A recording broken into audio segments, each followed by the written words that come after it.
Hola chicos, ¿cómo están? Estoy muy feliz de volver a verlos y que me vuelvan a ver. El día de hoy estoy muy contenta porque vamos a dar por finalizado o vamos a culminar el estudio que hemos estado haciendo del libro de Jeremías. Anteriormente estuvieron con el tío Iván y vieron varios capítulos de Jeremías, un poco saltado porque Jeremías es un libro muy largo. Y el día de hoy vamos a cerrar este estudio haciendo un resumen o recalcando algunas ideas que son importantes que tengamos en mente.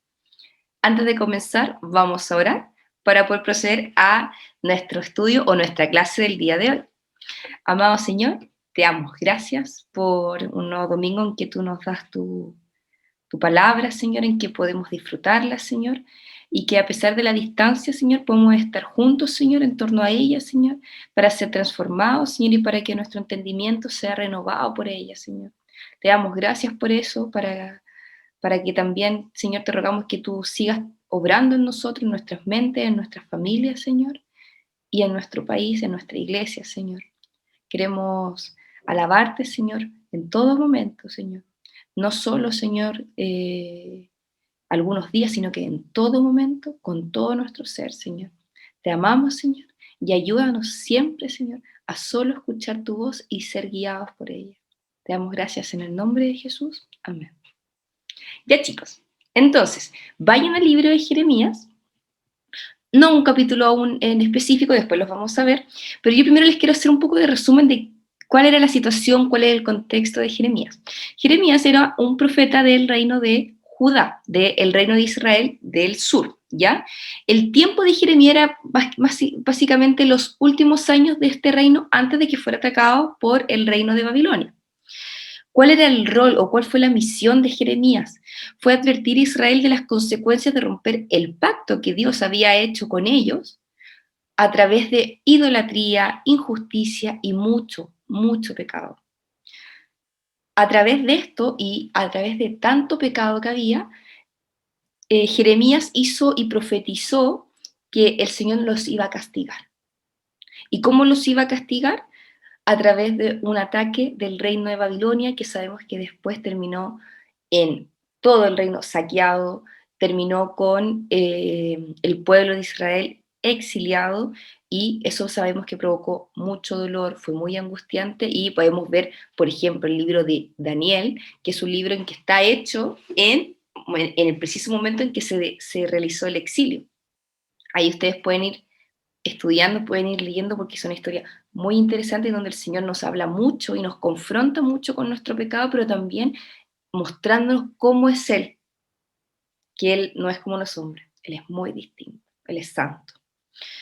Ahora, si quieren ver también un poco más del exilio propiamente tal, yo les recomiendo que vayan a Segunda de Reyes, ahí pueden ver toda la historia y cómo se fue dando, hecho por hecho, este exilio, este ataque al reino de Israel. Dicho eso, yo les voy a mencionar que vimos distintas secciones, ¿ya? Con el tío Iván vieron algo del capítulo 2, algo del capítulo 12 y después vieron un poco del capítulo 26, ¿ya? Si no me equivoco. Entonces, tienen que recordar algo importante. Este libro de Jeremías es muy curioso la forma o la razón por la cual se escribió. Es porque Dios le dijo a Jeremías que él tenía que empezar a escribir o compilar todos los poemas, los textos, todos los escritos que él tenía, los tenía que escribir, porque era importante que quedara registrado. Y para eso ocupó a Baruch. Baruch fue un hombre que ayudó a Jeremías a escribir todo este libro de Jeremías. Y en eso se va a dividir en distintas secciones. Si ustedes van del capítulo 1 al 24, vamos a ver el gran tema, que es la acusación que hace Jeremías y la advertencia para Israel que se arrepientan de sus pecados. ¿Y cuál es el tema central? ¿Cuál era el problema? Esto fue antes del exilio.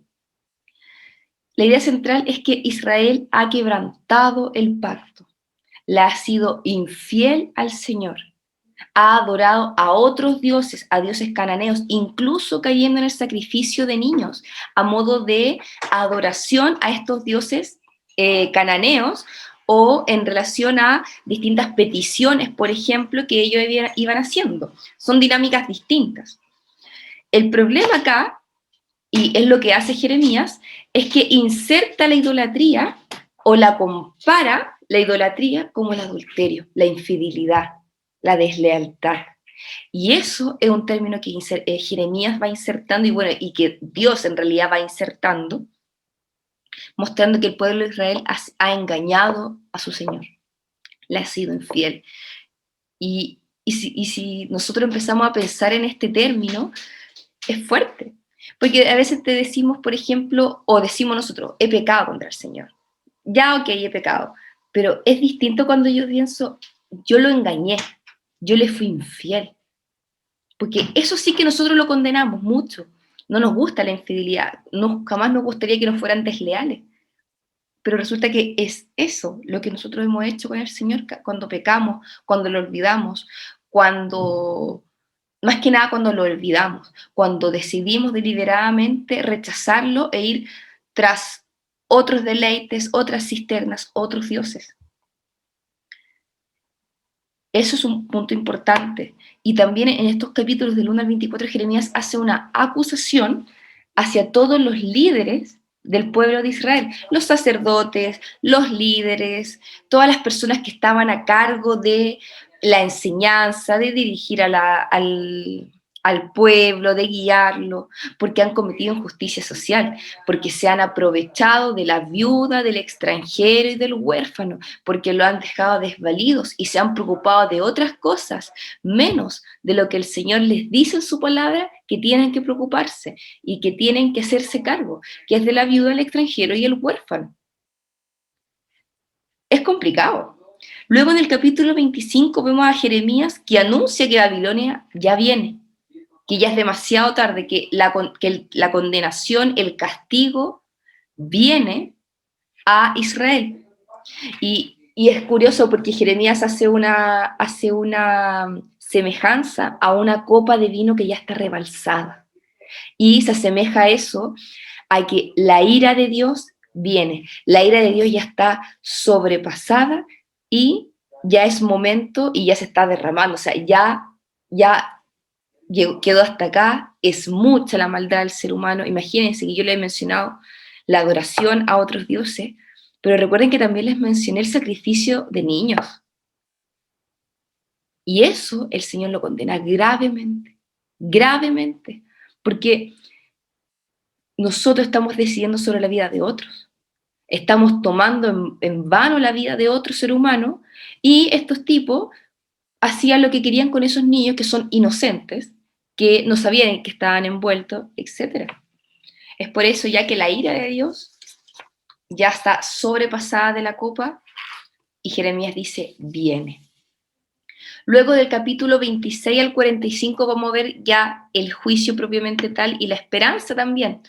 Y eso es lo lindo, que el Señor siempre cuando hay juicio también nos da promesas, nos da esperanza. Cuando viene el juicio del Señor y vienen las consecuencias del pecado, sí tenemos que pagar por las consecuencias, pero el Señor siempre inmediatamente después nos da esperanza, nos da promesa, nos promete restauración. Vemos que Jeremías fue rechazado por los líderes de Israel, no le interesaba escuchar su advertencia. Luego, en el capítulo 34 al 45, vamos a ver que Israel ya es atacada por Babilonia, pero hay algo importante. Y acá quiero que vayan al capítulo 31, versículo 33, porque acá me voy a detener.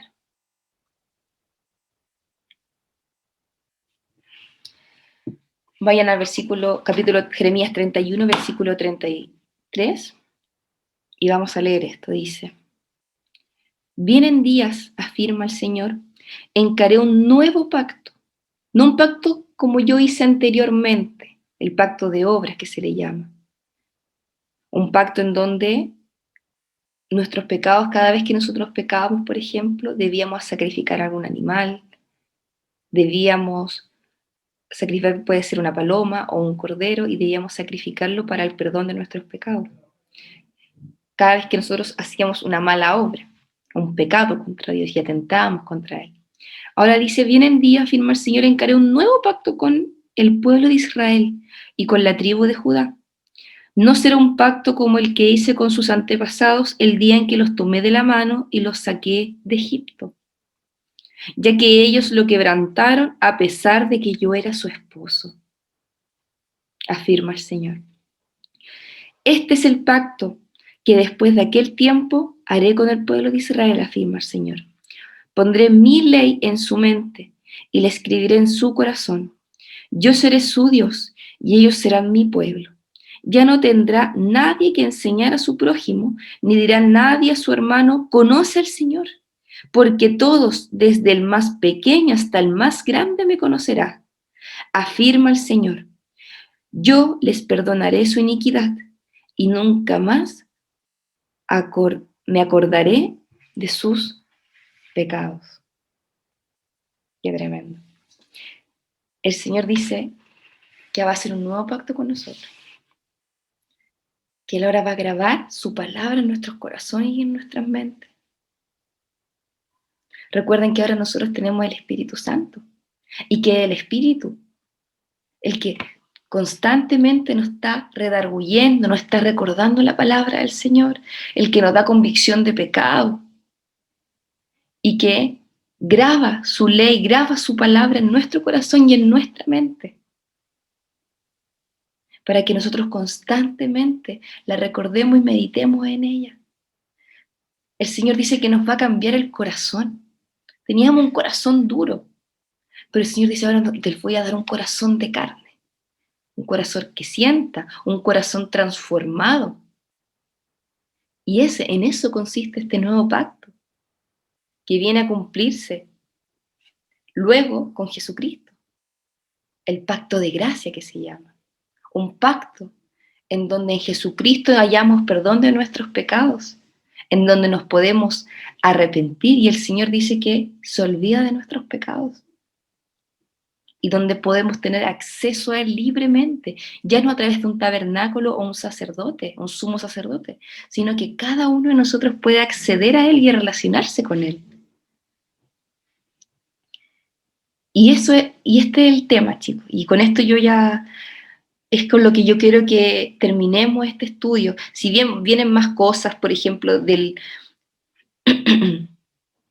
dice acá que después del 46 y el 51 vienen poemas sobre cómo Dios hace justicia también a Babilonia. Luego Babilonia también hace juicio, utiliza el reinado de Babilonia para hacer juicio a otras naciones como Jerusalén, Egipto, Filistea. Luego en el 50 y 51 Dios juzga a Babilonia, porque tampoco era que los babilonios fueran muy buenos, eran idólatras también. Y habían cometido muchas iniquidades y mucha justicia y el Señor no podía pasar por alto eso.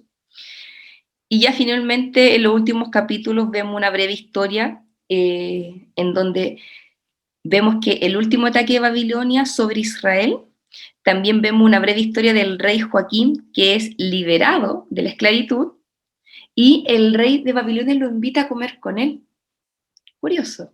Ahí el Señor nos va dando pequeñas luces de esta esperanza que nos iba a dar, que nos iba a entregar, de restauración, de orden y de justicia. Y el tema acá, chicos, y con el que les dije que yo me quería quedar, es con que el Señor va a grabar en nuestros corazones y en nuestra mente su palabra. Y ya está grabada. El Señor la graba en nuestros corazones y en nuestras mentes, para que nosotros entendamos y podamos relacionarnos con Él. Y para que nosotros también podamos vivir una vida conforme a esa palabra. Para eso, chicos, es importante que estemos constantemente orando. La oración es vital y la oración no es algo pasivo, es algo activo, algo que nosotros hacemos y decidimos hacer. El pastor dice que pareciera que cuando uno está orando está durmiendo, pero en realidad estamos despiertos espiritualmente. Y a eso yo los quiero invitar, a que estudien la palabra del Señor para que la podamos recordar constantemente, que podamos orar y que el Espíritu Santo nos ayude y nos guíe en ese proceso. Y que recordemos que este pacto ya lo tenemos, que el Señor ha cumplido sus promesas. Acá en Jeremías el Señor había prometido al Mesías, al Rey de Israel, en donde todos lo iban a reconocer. Y Jesucristo ya vino. vino como un rey humilde, vino como siervo, pero estamos esperando que venga el rey de la gloria, el rey de esta gloria que va a venir y que todo ojo lo verá y que toda rodilla se va a postrar ante él. Y esa es nuestra nueva esperanza, el que venga Jesucristo a reinar por la eternidad, para siempre, y que todo el pecado que todavía está ahí, paseándose y todavía nos hace daño y todavía caemos, quede en el olvido. Y ahí por fin el Señor pueda restaurar todas las cosas y podamos reinar con Él. Así que eso, chicos, a mí me emociona mucho este capítulo, me gusta mucho, porque me hace recordar a veces cuando yo me siento de tal manera, yo recuerdo, el Señor ha grabado su palabra en mi mente y en mi corazón. Y puedo vivir, gracias a su Espíritu, puedo vivir conforme a esta palabra. Así que vamos a dejar hasta acá nuestro estudio. Yo los invito a estudiar el libro de Jeremías. Si recién se están conectando, pueden estudiarlo, léanlo. Si tienen dudas, me consultan. No hay ningún problema, se contactan con los tíos de preadolescentes. Y los invito a leer el capítulo 31, donde habla de este nuevo pacto, donde habla de esta transformación del corazón, en donde ya la ley de Dios no iba a estar escrita en unas tablas de piedra, sino que va a estar en nuestros corazones y va a vivir en nosotros. Les mando un abrazo grande, grande, y nos estamos viendo en otra oportunidad.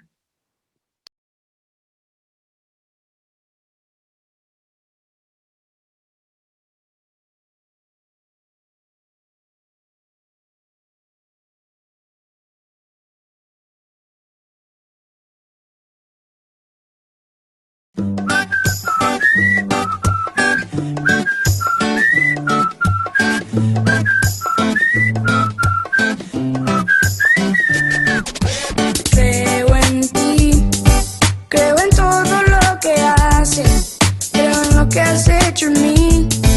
Llegaste y me rescataste.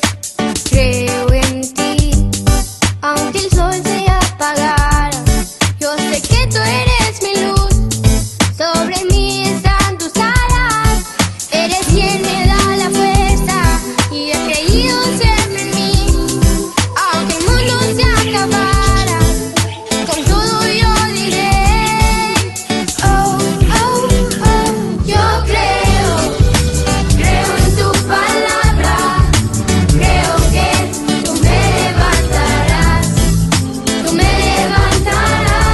yo creo en tus promesas, creo que tú me levantarás, yo creo en tu venida, creo que tú me levantarás,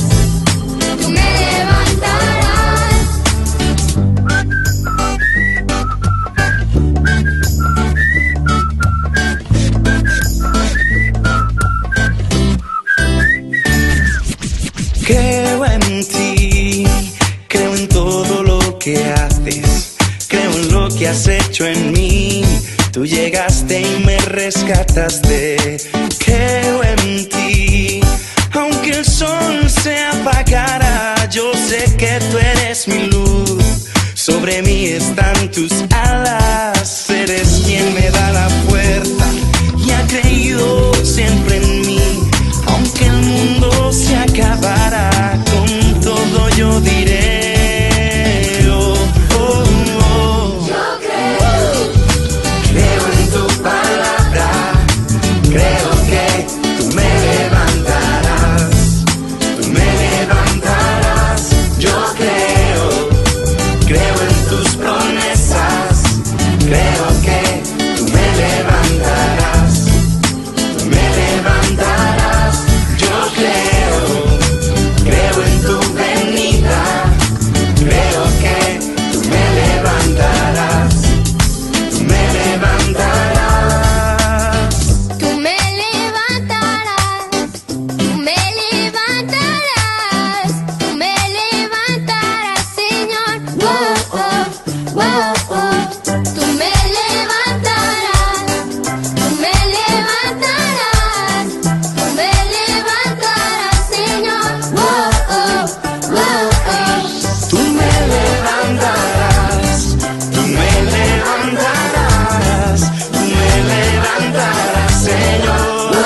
día.